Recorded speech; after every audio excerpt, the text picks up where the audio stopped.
V tokratnem podcastu, ki je tako kot nekateri naši prejšnji namenjen poglabljanju finančne pismenosti, bomo spregovorili o vzajemnih skladih. Finančnem produktu, ki ga nekateri dobro poznajo, nekateri malo manj, in produktu, ki ponuja več možnosti za neko dolgoročno naložbo, kot se nekateri zavedajo. Danes je z nami Mira Koporčič-Veljič, direktorica Združenja družb za upravljanje investicijskih skladov, in z vami sem tudi Srdjan Cvjetovič.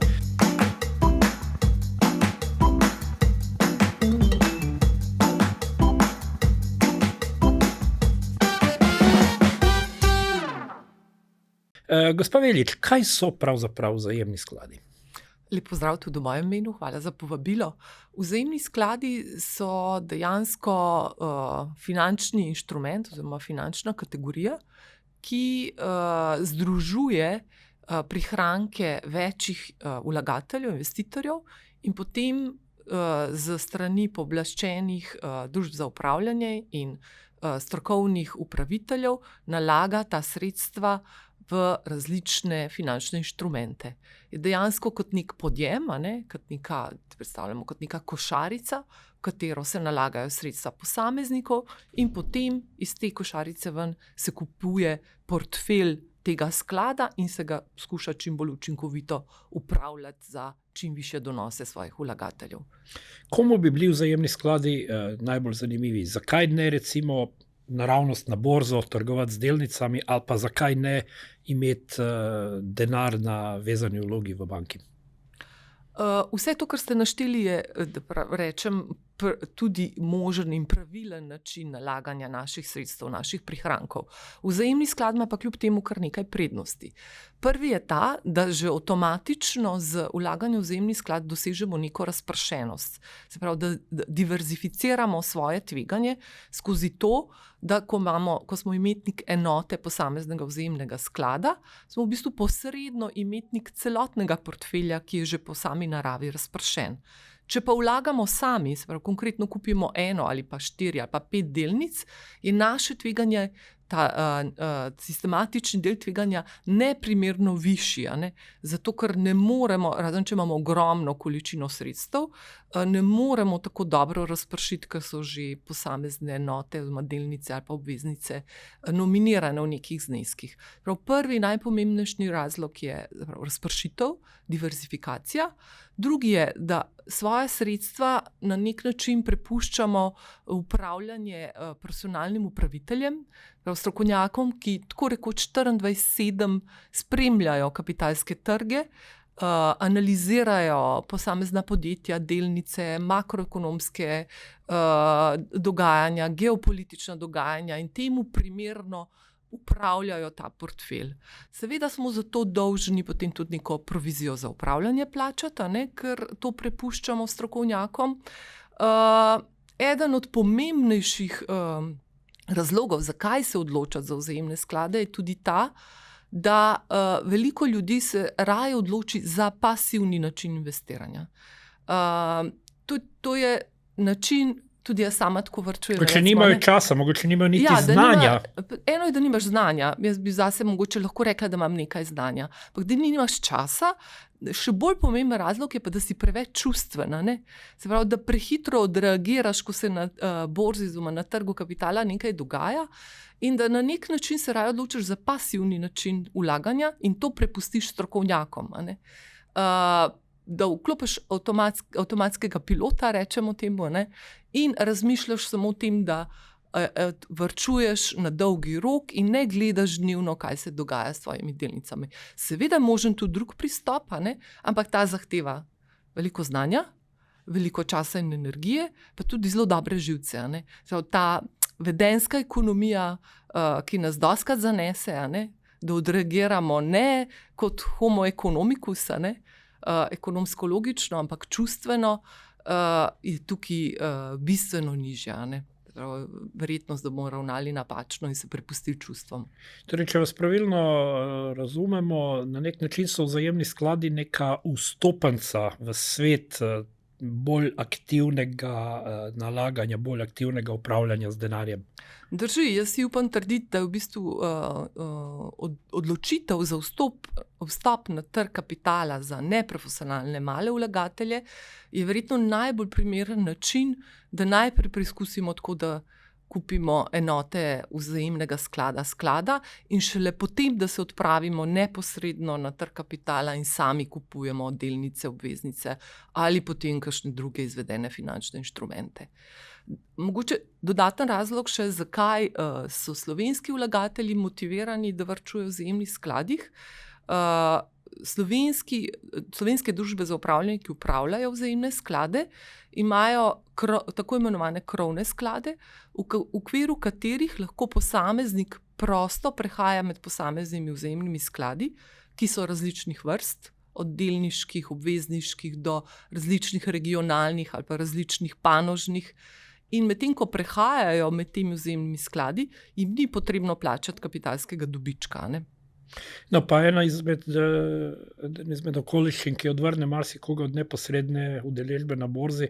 Za majhne vlagatelje so stroški borznega poslovanja lahko kar precejšen delež tega zneska, kar Zagotovo, sploh ko prvič vstopamo, ko moramo odpreti račun, mislim, da smo se veliko letos naučili pri teh ljudskih obveznicah, kaj pomeni, ko odpreš račun in kaj pomeni, ko potem moraš še brokerja plačati, ne? Če govorimo, pa tudi v medijih so krožili izračuni, ki je ta neka točka preloma, da se nam sploh splača to delati. Ja, tam okoli 10,000 evrov je bilo. Ne? Tako da, ko vstopamo na trg kapitala, se moramo zavedati, da je to povezano z nekaterimi stroški, tudi če to delamo sami. Pri družbah za upravljanje, oziroma vzajemnih skladih, pa seveda so stroški tudi zaračunajo vlagatelju, v obliki vstopne provizije, pa potem tudi upravljalske provizije, ne? To sicer, kar bom zdaj povedal, ni ravno povezano z najino temo, ampak na Hrvaškem, ko so imeli podoben produkt, ne, državne obveznice, tam niso zahtevali odpiranja trgovalnega borznega računa. Je v bistvu država to prevzela nekako nase, jih je tako želela še bolj spodbuditi.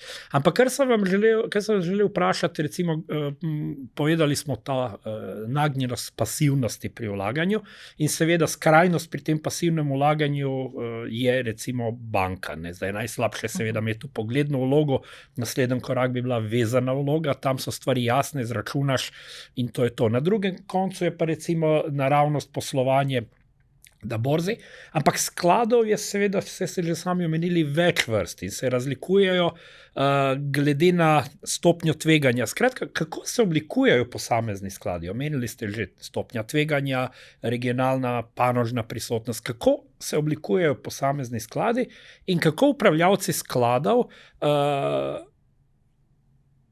upravljajo ta svoj sklad? Nekako, na podlagi česa se odločajo, kje bodo oni kupovali naprej, v našem imenu, se pravi v imenu vseh nas, ki smo lastniki teh deležev. V Sloveniji imamo 5 družb za upravljanje in vseh teh 5 družb za upravljanje upravlja 77 vzajemnih skladov, ne? Večina je kar približno enakomerno razporejenih po številu, ne? In večina družb za upravljanje se odloči, da oblikuje določene vzajemne sklade glede na koncev potrebe in želje vlagateljev na trgu, ne? Najbolj klasična ločitev, vzajemnih skladov je na delniške sklade, kjer večino svojega portfelja naloženo v delnice, v globalne delnice po celem svetu. Potem so obvezniški skladi, kjer je večino portfelja naloženo v obveznice, v dolžniške vrednostne papirje, in pa mešani skladi. Ta je pa nek miks, ne? In to je najbolj, da rečemo, klasična razporeditev tipov vzajemnih skladov. Temu bi dodala še denarne sklade, so money market funds, ki so v zadnjem času sploh aktualni, v času, ko so nizke obrestne mere na depozite, kjer pač te skladi iščejo neke malo višje donosnosti in nalagajo primarno v inštrumente denarne politike, so to tudi nekaj na depozitih, predvsem pa tudi na neke kratkoročne obveznice pa zakladne menice. Po celem svetu, spet globalno, ne. Dodatno ob teh treh, potem vsaka družba za upravljanje, glede na to, kako razumejo trg, kaj razumejo, da bi privleklo vlagatelje in kje bi lahko dosegli nek ustrezen donos za svoje vlagatelje, seveda vedno v primerjavi s tveganjem, vedno delamo ta razmerje med tveganjem in donosnostjo, oblikujejo še določene ali regionalne sklade, ne vem, globalni ameriški sklad, kjer vlagajo zgolj v vrednostne papirje na ameriškem vrednostnem trgu, na trgu vrednostnih papirjev, ali pa azijske, se pravi tako panožno gledano.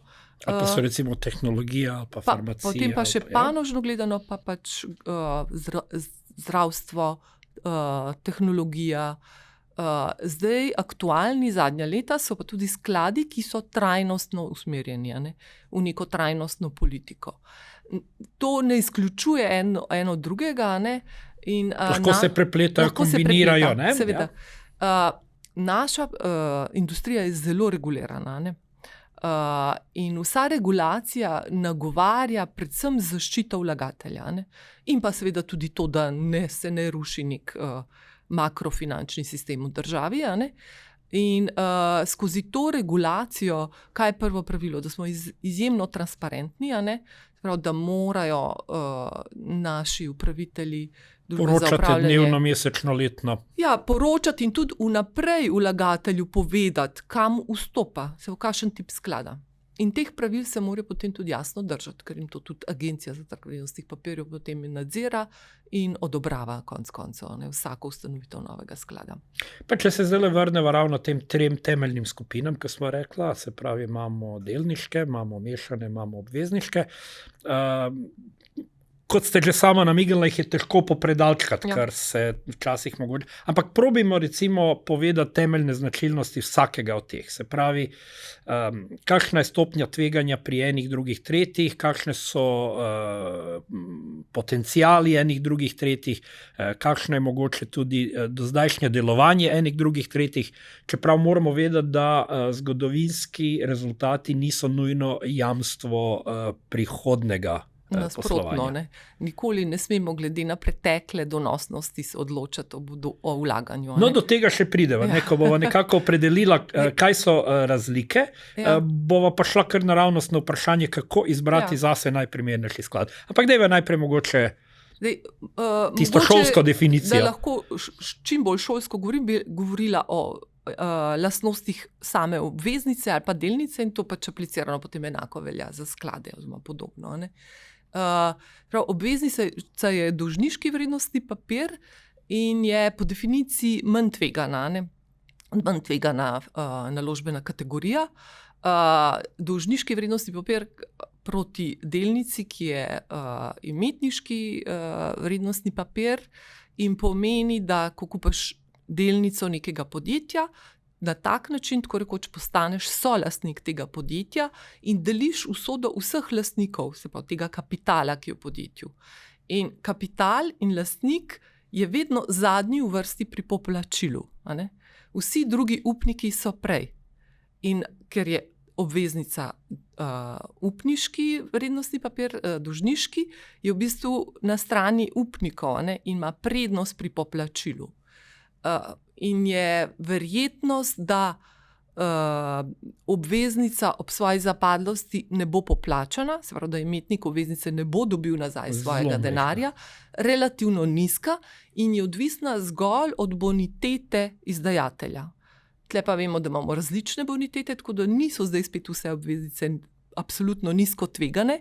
Nekatere obveznice so zelo višje tvegane kot nekatere delnice, tako imenovane recimo junk bonds, pravi podjetja, ki slabše poslujejo, ki imajo zelo slabo boniteto, pa rabijo denar za svoje investiranja, za svojo rast, izdajo tudi obveznice, na trgu povprašujejo po tem denarju. In tukaj so tveganja neprimerno višja kot danes že omenjena, na primer, ljudska obveznica, ki jo je izdala država Slovenija. Se pravi, država kot boniteta države stoji za tem in garantira imetniku obveznice, da bo ob zapadlosti poplačano. Delnica na drugi strani je pa po definiciji bolj tvegan vrednostni papir, ampak spet, določena delnica neke stabilne delniške družbe z visokimi donosi, z visoko dividendno politiko, z jasno strategijo, z nizkimi tveganji na katerem koli področju, je lahko bolj ocenjena nižje tveganja, kot pa neka junk obveznica, junk bond. Pa obveznice so načeloma že zdaj časovno dosti bolj natančno opredeljene, pri delnicah, kakor pri vseh naložbah je vedno nekako zaželjeno na čim daljši čas, kar je lažje, ker verjetno so zgrešena pričakovanja, če daš denar v vzajemni sklad, da boš čez 10 dni, 1 mesec ali pa celo 1 leto že nekaj, to je tek na dolge proge. Točno, in ravno iz tega razloga je vstop na trg kapitala, ko se vlagatelji odločajo, ali da kupujejo sami delnice ali pa katerekoli delniške sklade ali pa mešane sklade, da se zavedajo, da je to tek na dolge proge. Recimo, finančni guru JP Morgan je rekel, ko so ga vprašali, kaj se bo dogajalo v prihodnje, je rekel, trg bo nihal. To je edino, kar vemo. Nihče nima čudežne palčke ali pa krogle, kjer bo napovedal jasno, kaj se bo zgodilo v bodoče. Kar pa vemo in kar nas zgodovina uči in tudi statistični podatki zgodovinski, pa če gledamo ameriški trg, ki je tukaj z nami že 200 let, mi smo malo mlajša ekonomija, pa nimamo tega track rekorda, ampak kljub vsemu, da trg niha, ampak dolgoročno delniški trg raste. In to v povprečju realno gledano 6+ % na letnem nivoju. Ampak vedno je treba gledati skozi čim daljše obdobje, ker tako je nekako, tako se ta učinek nihanj lahko izniči. Učinek nihanj, če pogledamo daljše obdobje, teh nihanj dejansko ne vidimo. Če pa pogledamo manjši sek, pa se nam lahko zdi, da je vstop na trg kapitala izjemno tvegan in da se tega gamblinga tako rekoč ne bomo šli, ampak temu ni tako in mi tudi želimo bodoče in obstoječe vlagatelje učiti in finančno opismenjevati iz tega razloga, da se čim hitreje in čim prej odločijo za to svoje dolgoročno vlaganje. Pravi, ne samo za varčevanje, ker Slovenci smo pregovorno zelo pridni varčevalci. Na bankah imamo ogromno denarja. Na bankah imamo 27 milijard evrov, od tega več kot 80% na nevezanih vlogah, kar pomeni, da zadnja 3 leta smo izgubili 22%, par milijard je šlo v luft. In da v bistvu takoj, ko začnemo služiti, ko imamo prve prihranke, da te prihranke vsaj del usmerimo v investiranje v nek trg kapitala, ker nam to zagotavlja bistveno višje donose. Ko smo ravno omenila nihanja, eden izmed nasvetov, ki jih upravitelji vzajemnih skladov dajete, je, da je zaželjeno sprotno investiranje majhnih zneskov. S tem se izničijo učinki tega nihanja. No, boste malo temeljili to svoje priporočilo. Če sva zdaj nazaj na tej krivulje, ki zelo niha, je, če zelo nespametno in nimamo čarobne krogle, da bi pogledali v njo in nihče si ne upa trditi, kdaj bomo lovili najnižji nivo ali pa dno ali pa vrh želimo si dno pri nakupu in vrh pri prodaji. Želimo si dno pri nakupu in vrh pri prodaji. Ker tega ne znamo, nihče ne zna napovedati, je najbolj pameten in zagotovljen recept, da mesečno ali pač redno, kakor običajno imamo mesečne prihodke, oziroma prejemke, varčujemo manjše zneske. S tem izničimo te nihaje, ker primeroma, da bi se midva odločila, da sva hranila 100.000 evrov nekje, nekem drugem načinu varčevanja ali pa na depozitu konc koncev in rečeva, zdaj je pa ta prav trenutek za vstop na trg. Lovimo recimo dno. Ali potem sploh ne razmišljamo. Se nam lahko zgodi, da ta velik znesek naložimo na vrednosti v nepravem trenutku. Če pa nalagamo postopno manjše zneske, v bistvu te nihaje spet izravnamo in izničimo. In zdaj na tisto vprašanje vseh vprašanj, kar sem ga prej obljubil, imamo precej obvezniških skladov, imamo precej mešanih skladov, imamo precej delniških skladov, imamo precej teh money market skladov. Kako naj nekdo izbere pravi sklad zase? Enega odgovora ni. Vsak človek je unikum, In vsak v bistvu mora ugotoviti prvič, kaj so njegovi cilji, a ne? Zakaj varčuje in čemu je namenjeno to njegovo investiranje, kaj si želi. Drugo je, kakšen profil kot tak človeka je, a ne? Koliko je star. Je pripravljen tvegati ali ni pripravljen tvegati. Spet ta komponenta, ki sem jo prej omenila, ki je mogoče kdaj pozabimo, ne, pa se nam zdi tako subjektivna, ampak je zelo pomembna. Kakšen je naš odnos do tveganja? Ne? Vi ste lahko stari 20 let ali pa 50, ne? Pa je pri 50 lahko vaš odnos do tveganja bistveno drugačen kot tega 20-letnika. Pa kljub temu potem lahko rečemo, da tisti, ki ne prenaša dobro stresa, ne? In se zna zgoditi, da bo v času padcev borz odreagiral panično, ali pa da ne bo dobro spal, bo pač imel uničeno tako rekoč eno obdobje svojega življenja, takim se odsvetuje pri visoko tvegane naložbe. Ne? Pa tudi nekako velja priporočilo, da bolj, ko smo proti koncu aktivne delovne dobe, da si ne rabimo več spravljati toliko v tvegane inštrumente. Tako, bolj ko se staramo, bolj ko se približujemo obdobju, ko ne bomo več imeli rednih prihodkov, se pravi, da bomo šli v pokojnino, to pomeni, da bomo v tistem obdobju začeli črpati svoja privarčevana sredstva. Zato v tem zadnjem obdobju se priporoča, da se naložbena strategija tudi temu prilagodi in da gre bolj zmerno oziroma bolj konzervativno, se pravi, se umika bolj iz delnic in gre bolj v obvezniške sklade oziroma obveznice. Ne? Omenili smo že eno zelo pomembno dejstvo, v vzajemne sklade ne bomo šli s sredstvi, ki bi jih morda potrebovali že naslednji dan. To so sredstva, ki bi jih namenili za neko dolgoročno varčevanje. Koliko so vzajemni skladi morda lahko primerni, kadar razmišljamo o tem, kako privarčevati za varno starost? Nasploh nekako velja, treba je naložbe imeti razpršene, več možnosti, več verjetnosti. Kje je recimo v tej najbolj dolgoročni naložbi, se pravi za varno starost, kje se tle najdejo vzajemni skladi? Vzajemni skladi so v bistvu takoj za pokojninskimi skladi primerna naložba ravno za A ste si komplementarni ali ste si tekmovalni? Pa na nek način smo si komplementarni. Vsaj Sloveniji je produkt pokojninskih skladov zapakiran ta nek drugi steber, kjer večino vložkov vlagajo delodajalci, ne posamezniki in je seveda vezan pač na to davčno olajšavo.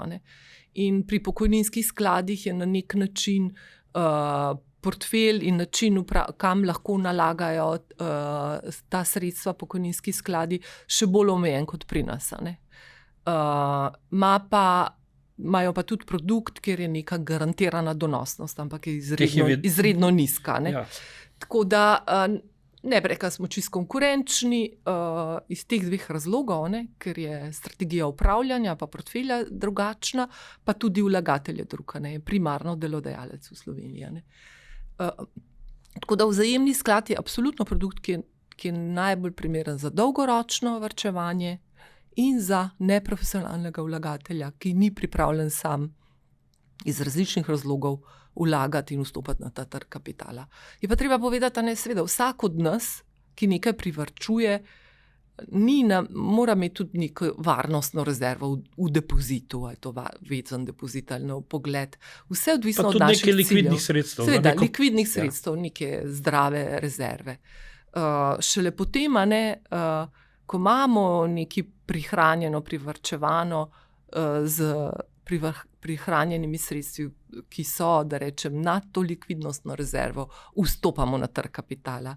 Tudi že iz omenjene lastnosti, ki ste jo preomenili, to je likvidnost. Te različne naložbene kategorije se tudi po zelo pomembni lastnosti razlikujejo, to je sama likvidnost. To pomeni, koliko hitro mi lahko spremenimo naša sredstva v denar in začnemo trošiti. Depozit je seveda na prvem mestu, vezan depozit je že slabše, recimo od enote vzajemnega sklada. Ker je do nekega dneva nedostopen. Ja, ker je pač vezan, lahko ga odvežemo se na 100, običajno preveč stane. Vzajemni sklad je pa v trenutku, ko se odločimo od prodaje, mine tam 3 do 5 dni, da imamo spet denar na svojem računu. To nas pa tudi od pokojninskih skladov razlikuje. ker tam so pa namenjeni primarno temu, da ob upokojitvi dobivamo en del rente iz naših privarčevanih sredstev. Podobno, če vstopamo neposredno na trg kapitala, kupujemo delnice, obveznice, je zelo pomembno, da tudi o tem razmišljamo. Veliko je govora o slovenskem trgu kapitala, kjer so naše družbe tudi prisotne, ampak dejansko imamo v Sloveniji 5 vrednostnih papirjev, ki si zaslužijo ime, da so likvidni, da so sposobni neke večje absorpcije likvidnosti, če si želimo večjih odprodaja.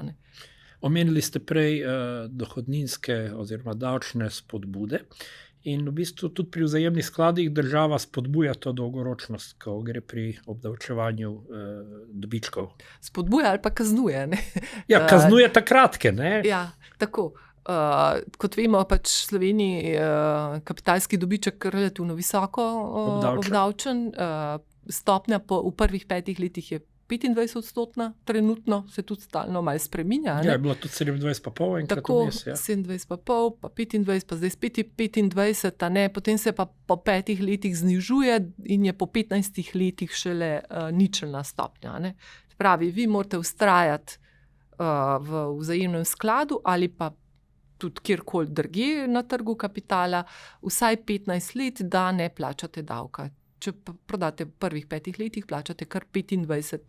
Na dobiček, ne? Na dobiček, seveda. Tako. To je razlika med nakupno in prodajno vrednostjo, pa še 2% normiranih stroškov. To vam priznava država. Depoziti se pa sproti obdavčujejo vsako leto.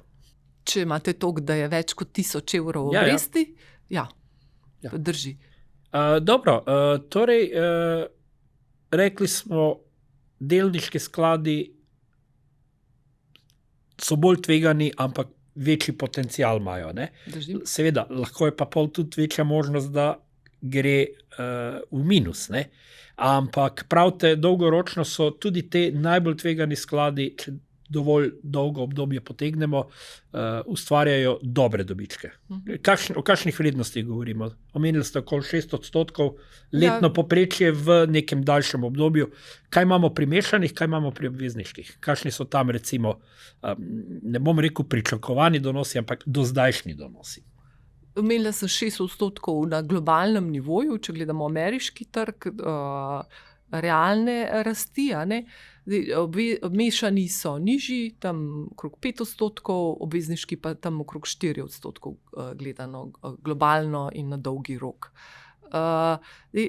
Tukaj bi veljalo omeniti, da gre tveganje vedno v obratnem sorazmerju z donosnostjo. S potencialnim donosnostjo. Više, kaj tveganje, više lahko donosnost, se pravi, premo sorazmerno se počem. In to, če se vrneva nazaj k ocenitvi profila vlagatelja, njegovega odnosa do tveganja, mora vlagatelj tudi razumeti, ko vstopa na trg kapitala. Nekaj, kar je zelo visoko donosno.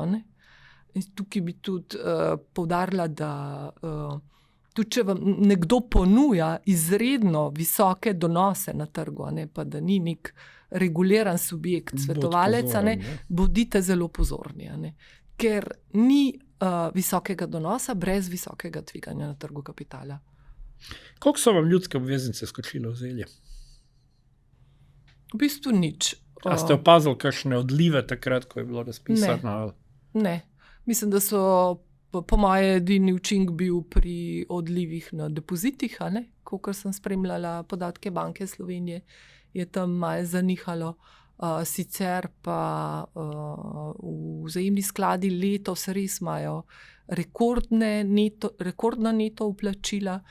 Kakšnih zneskih govorimo? Na mesečnem nivoju neto vplačil v letošnjem letu tam med 45 in 50 milijonov. Koliko je sploh ljudi v Sloveniji, ki so se odločili za vzajemne sklade? Imetnikov vzajemnih skladov, domačih, za tuje nimamo podatkov, je tam 350 tisoč. Tako da ni malo, s tem, da moramo vedeti, da naše družbe za upravljanje vzajemnih skladi izhajajo še iz obdobja privatizacije, tako da en košček še teh certifikatskih vlagateljev, Po moji oceni, če bi to izločili, pa ta neka podvajanja, je realno tam nekih 250 tisoč Slovencev imetnikov vzajemnih skladov. 1/8, recimo. Ne? Ja, kar ni tako malo, ampak če se primerjamo z Evropo ali pa podobno razvitimi državami, smo še vedno na repu, sploh strukturno gledano. Ne? No in kaj mislite, da je tisto, zaradi česar ljudje ne prepoznavajo prednosti, priložnosti vzajemnih skladov? 7/8 prebivalstva še. Ja, jaz mislim, da je nekaj zgodovinsko pogojeno. Ne? Sprav, da smo konzervativni kot ja, smo vlagatelji. precej konzervativni, čeprav nismo nagnjeni tveganju. Ne vem, ne, imamo zelo, recimo mi smo 2 leti nazaj, ko Združeni del neko raziskavo, smo ljudi vprašali, kam bi vložili 100 tisoč evrov, če bi jih v tem trenutku imeli. Na prvem mestu so bile nepremičnine, potem so bile pa že kriptone. No, eno in drugo je veliko bolj tvegano, ja, veliko bolj volatilno. Ja, tako da po eni strani puščamo 27 milijard v depozitih, po drugi strani, ko pa bi imeli nek prosti denar, bi pa zelo hitro povprečen Slovenec vložil v visoko tvegane naložbe. Tako da mislim, tukaj je razlog, eno je mogoče karakter naš, ne vem, čeprav smo pridni varčevalci, nismo visoko nagnjeni, tako v povprečju, po moje, vseeno le k tveganju. Drugo je zgodovinsko pogojeno, da smo mlada ekonomija, da še ni tega zaupanja v trg kapitala. Tretja pa zagotovo tudi, da ni znanja. Ta finančna pismenost žal v Sloveniji, sploh v praksi, kot vidimo, kako ljudje reagirajo, relativno nizka in se tudi naše združenje in tudi drugi subjekti na trgu zelo trudimo ta nivo finančne pismenosti zvišati. Ali bi se lahko upali reči, da ta nagnjenost kriptovalutom je morda ravno pretirano zaupanje nečemer, kar obljublja veliko? Nenazadnje kriptovalute niso regulirane, zelo skačejo vrednosti, treba imeti kar dobre živce za to. Zagotovo, te se vrnemo nazaj na ta profil vlagatelja, ki ima živce, ki je ta profil, ki želi tvegati in tudi želi v tem tveganju visoko donosnost. Sploh mladi so nagnjeni k temu, všeč jim je, ker je tudi povezano to z novo tehnologijo, z digitalizacijo in tukaj zagotovo naša industrija ima še veliko dela, da se temu delu prebivalstva bolj približa. In tukaj mladi, jaz imam najstnika doma, ki mu rečem 6% donosnost, se mu zdi smešno nizko. Kaj bi pa on? Ja, to, ko se primerjajo z donosnostjo na kriptovaluto in kriptovlagatelji, je res nizko. Ampak, ja, tisti, ki so dobili, poznamo pa tudi take, ki so zelo veliko izgubili. Takih pa ne govorimo veliko. In tukaj se vedno znova vračamo k tem osnovam. A razumemo, kaj pomeni 6%? To ni zajamčenih 6%. Ni zajamčenih, kljub vsemu na dolgi rok. Einstein je recimo rekel, da je obrestni račun osmo čudo sveta. Moramo se zavedati, da če na dolgi rok varčujemo, da vsi donosi, a to delamo zdaj na katerikoli naložbeni kategoriji, niso samo vzajemni skladi, če te donose puščamo v svojem mošnjičku, da rečem, pri varčevanih sredstvih, se tudi na te obresti zaračunajo obresti. In potem to počasi s časoma postane ena zelo zanimiva eksponentna krivulja, kjer, če bi recimo nekdo 40 let varčeval vsak mesec 50 evrov po 6% obrestni meri, bi po 40 letih imel 100 tisoč evrov, približno 100 tisoč evrov privarčevanega po logiki obrestnega računa, čeprav je vložil manj kot 30 tisoč evrov dejansko. In na ta obrestni račun marsikdo pozablja, ko se odloča za vlaganje. In tukaj nagovarjamo ta najbolj pomembna komponenta, je spet čas, da smo pravočasni, da smo potrpežljivi.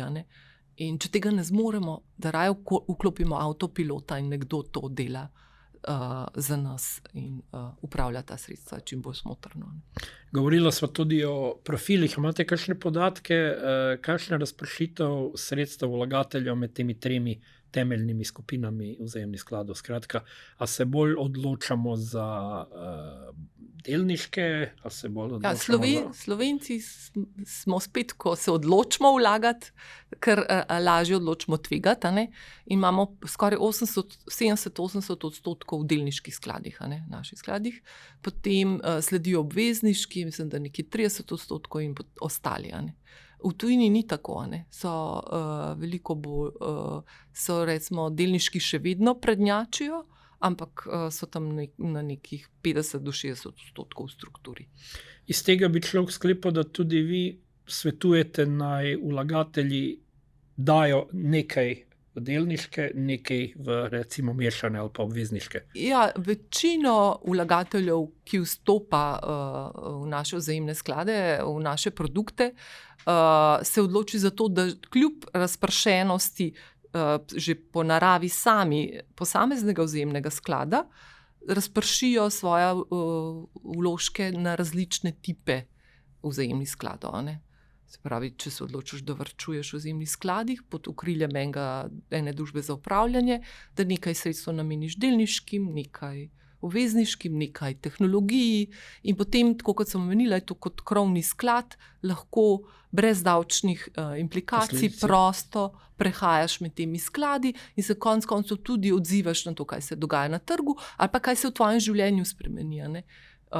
Če postaneš z kakršnega koli razloga, si želiš manj tveganja na naložbe, da se preusmeriš na obvezniške oziroma na money market sklade.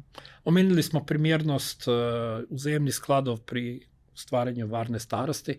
Ali so še kakšne življenjske okoliščine, kjer se vzajemni skladi lahko dobro izkažejo? V bistvu lahko v katerih koli okoliščinah na nek način, a ne. Tudi če se odločamo, da varčujemo na nek srednji ali pa krajši rok, a ne, lahko so naše prihranki naloženi v vzajemnih skladih, pa k temu primerno prilagodimo strukturo. Nekateri vlagatelji se v času zelo slabih obrestnih mer na depozite odločajo, da vsa svoja sredstva pa niso nikoli vstopali v vzajemne sklade, ker pač imajo drugačno filozofijo, drugačno strategijo, ampak se v teh letih odločajo in kupujejo enote izključno denarnih skladov, oziroma money market skladov, ne. Ker kot vemo, kakšne so obresti na depozite na bankah, ki so tako rekoč negativne realno, ne, že 3 leta. Ja, pa še padajo zdaj, ne? Ja, ta money market. V bistvu ne dosegajo inflacije, še tiste, ki Ja. so bile najvišje, so bile Tako. pod, ne. Torej, kaj bi svetovali? Najprej je treba seveda vedeti svoje želje, vedeti svoje možnosti. Rekli ste že, da zadošča nekaj 10 evrov na mesec. Kaj Točno. še? Najbolj pomembno se mi zdi še enkrat časovna komponenta, ne. Vedeti, zakaj varčujemo v bistvu, Ja, ne, kaj želimo da se doseči. odločimo varčevati in začeti vlagati čim prej. Kaj to pomeni? Pri 18. Jaz bi svetovala, da starši že za svoje otroke, potem pa otroci sami prevzamejo to varčevanje, ker kot sem lepo opisala, kako lahko relativno nizka 6% donosnost v očeh nekoga z obrestnim računom s časoma, z leti pomeni, a ne. To je prvo pravilo. Drugo je, da ocenimo svoj profil sami ali pa z finančnim strokovnjakom, da v okviru tega profila pa zagotovo moramo vedeti, kaj so naši cilji, a ne. Zakaj varčujemo, čemu bomo ta sredstva namenili, tudi kakšno je naše finančne stanje zagotovo, a ne.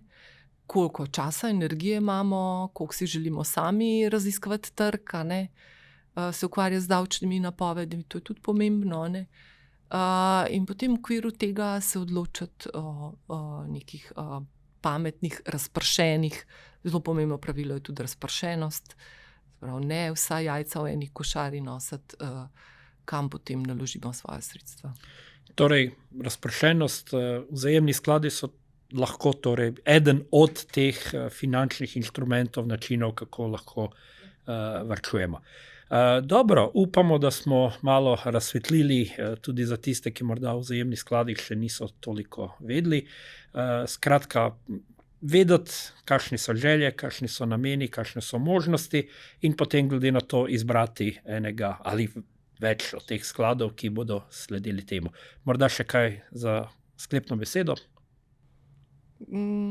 Ja, jaz si želim, da ta trg kapitala v Sloveniji malo bolj zaživi, a ne? In se želim, da skozi to tudi dvigujemo finančno pismenost ljudi splošno, a ne iz razloga, da bodo vsi vlagali v vzajemne sklade, ampak da bodo tudi v vzajemne tudi, sklade. ampak da bodo nekako opolnomočeni za pravilne odločitve, predvsem v duhu svojih dolgoročnih ciljev, a ne? In posledično seveda tudi država od razvitega kapitalskega trga ima lahko veliko prednosti, a ne? In si želim, da je to neka strategija, v bodoče tudi v Sloveniji. Mira Kopočič-Veljič, direktorica Združenja družb za upravljanje investicijskih skladov. Hvala za današnje gostovanje v podcastu. Hvala vam za vabilo, lep pozdrav.